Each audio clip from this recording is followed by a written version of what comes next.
पुणे के केतन अग्रवाल केस में हर दिन नए नए खुलासे हो रहे हैं। इस मर्डर केस से जहां पूरे देश में गुस्सा है, वहीं अब हत्याकांड की जांच में जुटी पुलिस टीम को नई मुश्किलों का सामना करना पड़ रहा है। खबरों की माने तो पुलिस की पूछताछ में सिया और चेतन एक दूसरे पर आरोप लगा रहे हैं। जहां चेतन सिया को मास्टरमाइंड ठहरा रहा है, वहीं सिया पूरा दोष चेतन पर मढ़ने की कोशिश कर रही है। सबसे पहले आपको केतन मर्डर केस से जुड़े 5 बड़े अपडेट बताते हैं। सिया और चेतन ने एक दूसरे पर साजिश रचने का आरोप लगाया। अपना मोबाइल छोड़कर किले पर गया था चेतन। सिया ने केतन से सगाई तोड़ने की कोशिशें की थी।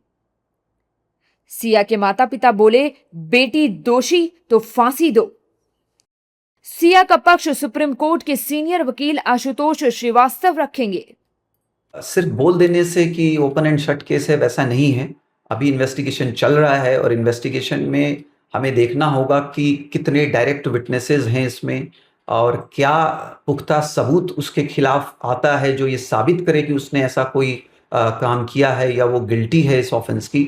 अभी तक तो जहां तक मैं सुन पाया हूं, देख पाया हूं, हालांकि अभी तो इन्वेस्टिगेशन चल रहा है, कोई रिपोर्ट आई नहीं है, लेकिन अभी तक जो सुनने में आ रहा है, जो हम देख रहे हैं, उससे ऐसा कोई कॉन्क्रीट जो है मुद्दा वो साबित कर सके, उसमें भी पुलिस लगी है। कहा जा रहा है कि शुरुआत में सिया और चेतन ने भागकर शादी करने की योजना बनाई थी, लेकिन बाद में सिया ने इरादा बदल लिया था।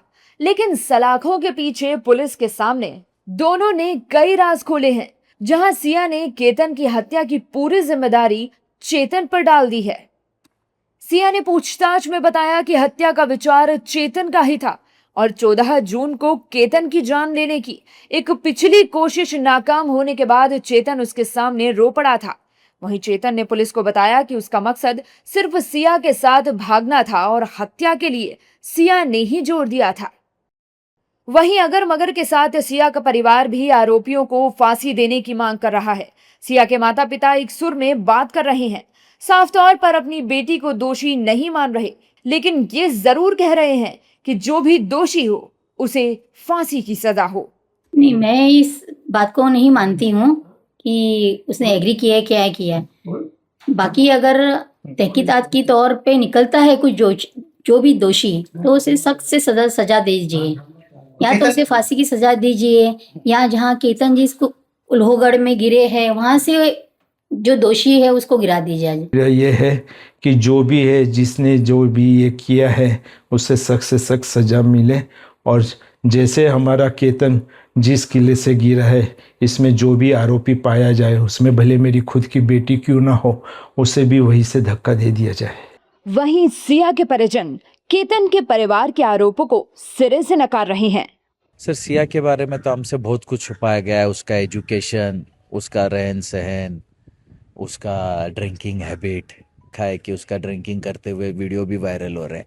तो ये सब बातें हमसे रेणु नरेंद्र मित्तल, जो सिया की बुआ है, मराठी में आत्या बोलते हैं हम उसको, उन्होंने ही छुपाई ये सब बातें। उन्होंने ही हमको गारंटी दी थी कि लड़की बहुत अच्छी है और आप सबको के लिए बहुत अच्छी है। उन्होंने ही गारंटी दी थी और उन्होंने ही हमसे ये सब कुछ छुपाया है। सिया ने कुछ भी ड्रिंक्स करती नहीं थी, कुछ भी पार्टी वार्टी जाने का तो कुछ वो नहीं था। अगर उनको ये लगा था तो उन्होंने मुझसे, या जिसने ये रिश्ता कराया है हमारी ननंद जी और हमारे जिया जी, तो उनसे एक बार पूछ लेना था कि ऐसे ऐसे बच्ची पार्टी जा रही है, ड्रिंक्स कर रही है, तो उन्होंने पूछा क्यों नहीं इस बारे में। आज तक तो 4 महीने तक उसकी बच्ची की बड़ाई ही करते थे। आज ये होने के बाद उन्होंने उसकी बुराई करना चालू की। फर्स्ट टाइम, तो आज तक तो उसकी बड़ाई होती थी।